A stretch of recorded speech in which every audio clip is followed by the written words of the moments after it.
Ciao ragazzi e benvenuti a questa nuova puntata di Antropomesteri. Il tema che affronterò oggi è particolarmente importante per me. L'argomento è delicato, forse più di quanto possiate immaginare per ora, ma se avete un po' di pazienza capirete subito a cosa mi riferisco. C'è una persona alla quale voglio dedicare questo argomento. Lo chiamerò José. Ovviamente si tratta di un nome fittizio, ma nel momento in cui vedrà questo video capirà. Ad ogni modo credetemi quando vi dico che questo tema è importante per tutti.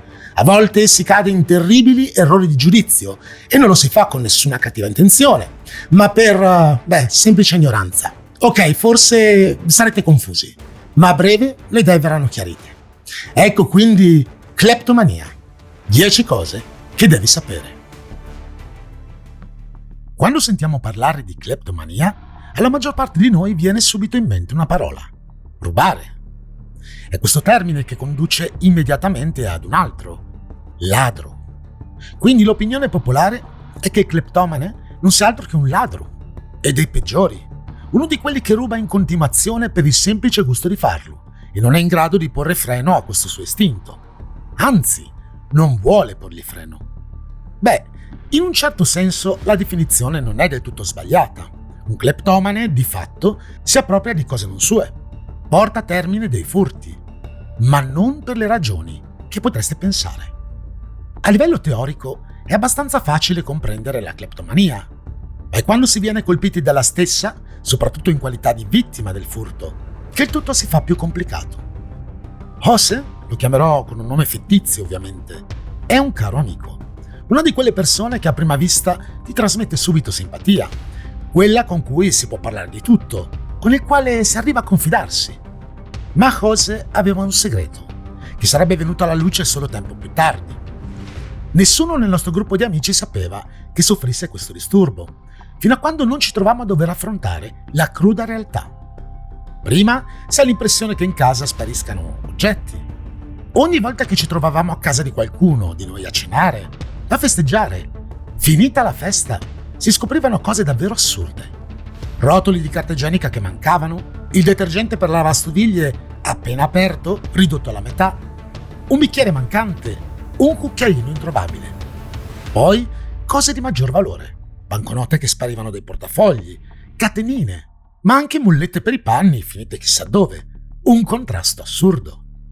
Il problema è che in un principio nessuno può credere che qualcuno del gruppo possa essere il responsabile.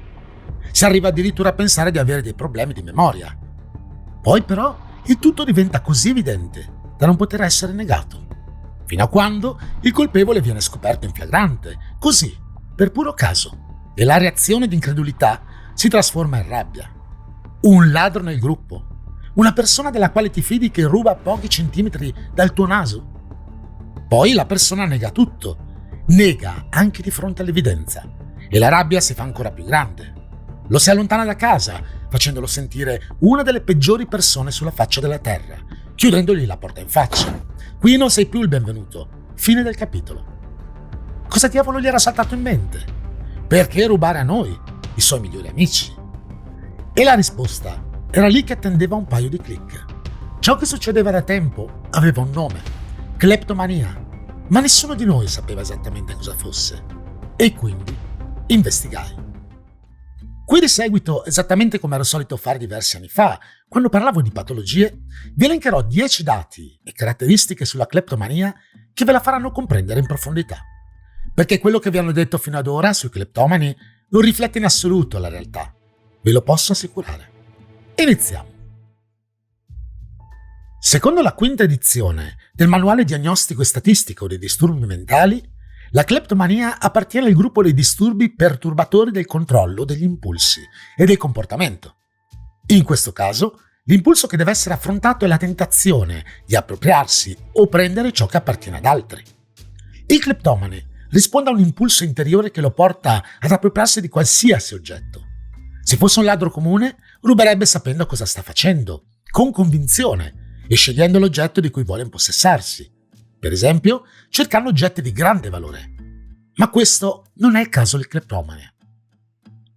Mentre il ladro comune sente l'adrenalina che riempie il suo corpo di euforia prima di entrare in possesso dell'oggetto del suo desiderio, la persona che soffre di cleptomania sperimenta una serie di emozioni negative che gli causano una certa tensione, che aumenta esponenzialmente fino a quando non si impossessa di un oggetto. In un primo momento sente una certa soddisfazione, riesce a calmare la sua ansia, ma subito dopo quello che prova non è piacere, bensì un senso di colpa spesso lancinante. Per un ladro, entrare in possesso dell'oggetto desiderato si traduce in uno stato di euforia e felicità, ma non per il cleptomane. Egli si impossessa dell'oggetto solo per alleviare i sentimenti di ansia che prova e che non sa come gestire in altro modo. Lo stesso accade con altri disturbi che rientrano in questo gruppo di controllo degli impulsi, come la piromania, solo per fare un esempio. La cleptomania e le tossicodipendenze hanno numerosi punti in comune.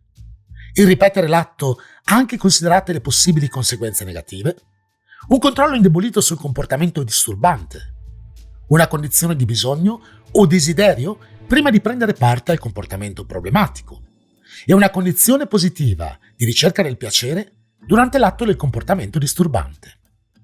In diversi casi non si tratta solo di un parallelismo teorico. In molti casi il cleptomane arriva davvero a sviluppare una dipendenza da sostanze, fatto che rende il tutto ancora più complicato.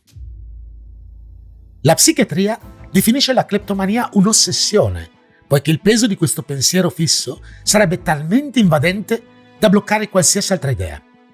Il malato viene inquadrato come una persona capace di intendere, ma non di volere, visto che si renderebbe conto, abitualmente, del gesto che commette e anche delle conseguenze a cui va incontro.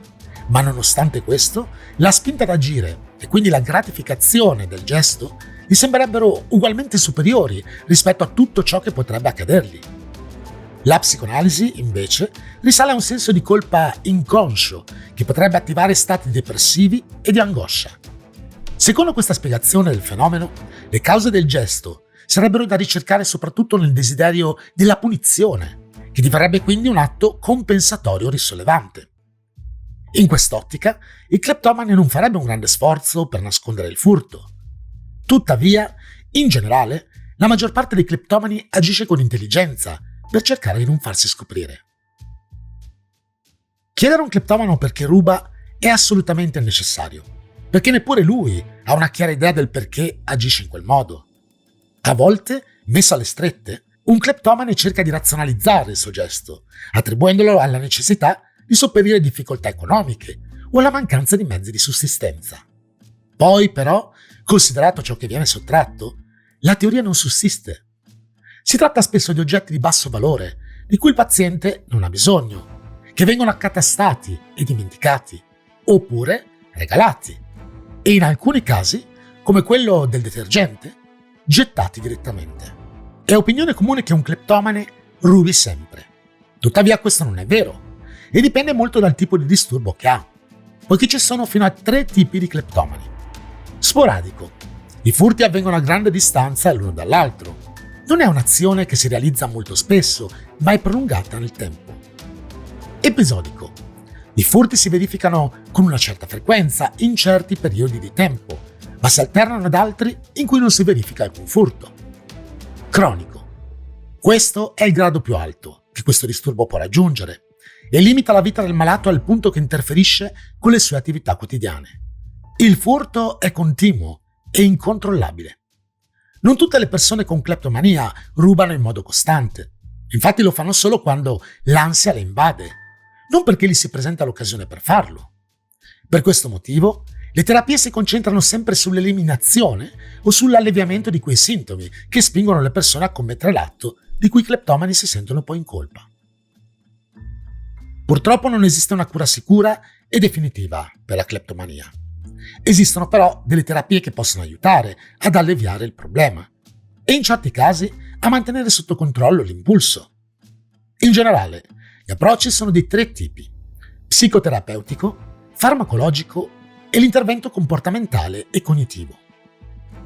Tra i 3, quest'ultimo sembra quello che offre migliori risultati. La terapia cognitivo-comportamentale ha principalmente sostituito l'approccio psicoanalitico e dinamico nel trattamento della cleptomania. Numerosi approcci comportamentali sono stati raccomandati come utili secondo diversi casi riportati in letteratura. Essi includono la sensibilizzazione nascosta da immagini sgradevoli, La terapia dell'avversione, per esempio, trattenere il respiro in modo avversivo per ottenere una sensazione leggermente dolorosa ogni volta che si immagina il desiderio di rubare o l'atto, e la desensibilizzazione sistematica. Questa terapia, unita a quella farmacologica, è quella più usata e al momento la più efficace. Altro mito da sfatare è la credenza che un cleptomane sia in grado di controllarsi, ma non voglia farlo. Sbagliato. Questo è uno dei miti sulla cleptomania più pericoloso, soprattutto per quello che implica. Come abbiamo visto finora, i cleptomani non provano piacere o si appropriano delle proprietà altrui per interesse o per arricchirsi, ma solo per sfuggire all'ansia e alla tensione che provano. Non sono consapevoli di ciò che li spinge a commettere questo atto, sanno solo che c'è un'emozione che li fa stare male e che per alleviarla, in qualche modo, hanno bisogno di rubare qualcosa. Ma il lato più oscuro di questa patologia è che i cleptomani sanno che quello che fanno è sbagliato, ma non possono farne a meno. Quindi, scoprire un cleptomane mentre ruba e cercare di fargli prendere coscienza della terribile cosa che ha fatto è semplicemente stupido, inutile, e avrete capito che questo è stato il nostro errore più grande con José. Il cleptomane non si fermerà, ma finirà per sentirsi ancora più in colpa. I cleptomani non diventano ladri professionisti, non pianificano i loro furti, né lo fanno con uno scopo, come ho già detto, ma le loro azioni rispondono a un impulso che nasce dentro di loro e che non sono in grado di fermare. Credere che un cleptomane possa diventare un ladro professionista significa implicare che il suo desiderio di rubare aumenterà e che vorrà rubare cose di sempre maggior valore. Ma questo è un errore. Il disturbo non è un'aspirazione, ma una malattia mentale che causa molta sofferenza a chi ne soffre. E lo ripeto, moltissima sofferenza. Supporre che qualcuno possa trarre profitto da qualcosa che gli sta causando un enorme dolore emotivo è tutt'altro che un pensiero ragionevole. Il cleptomane soffre molto di più di quello che a prima vista può sembrare e che possiamo intuire. E poi l'ultimo grande mito da sfatare. E molti credono che i cleptomani siano pazzi. Tuttavia, anche se i cleptomani cronici possono avere maggiori difficoltà, la verità è che quelli meno gravi possono condurre una vita completamente normale. Di solito sono persone intelligenti e sanno come nasconderlo molto bene. Questo disturbo non impedisce loro di pensare chiaramente, né li rende persone pericolose che cercheranno di rubare ad ogni costo. I cleptomani sono consapevoli che quello che fanno provoca loro un grande disagio, ma come ho già detto tante volte, non possono farne a meno. Quindi cercano un modo per poter assumere la loro condizione fino a quando non decidono di chiedere aiuto, a patto che lo facciano, ovviamente. E detto questo, credo che sia ormai chiaro per tutti. La cleptomania non comporta una mancanza di morale o l'intenzione da parte di chi ne è affetto di fare del male. È semplicemente un impulso irresistibile, un qualcosa che per quanti sforzi si facciano non potrà mai essere superata senza l'intervento di un professionista. E sapete qual è la cosa peggiore? Che queste persone si vergognano di chiedere aiuto e quindi rimangono intrappolate in una spirale senza fine che li fa ripetere il furto ancora, ancora e ancora. Fortunatamente è una patologia abbastanza rara, ma può entrare nella nostra vita, nostro malgrado. Forse non saremo noi cleptomani, ma potrebbero esserlo persone del nostro circolo, e il non sapere, l'avere un'idea sbagliata della patologia, può creare molto dolore. Adesso sì, posso concludere, ma non lo farò con la domanda di rito. La sostituirò per un suggerimento. Condividete questo video con i vostri amici e la vostra famiglia. Non si sa se e quando questo problema possa incrociare il vostro cammino. Almeno sapere in cosa consiste eviterà di sentirvi ingannati, presi in giro, derubati, magari da una persona che considerate tra le più importanti nella vostra vita. In più avrete la possibilità di tendere una mano ed offrire un aiuto concreto. Un abbraccio a tutti, ragazzi. Se ti è piaciuto il video, iscriviti al canale, lascia like o condividilo con i tuoi amici. Un saluto e al prossimo video dell'Inspiegabile.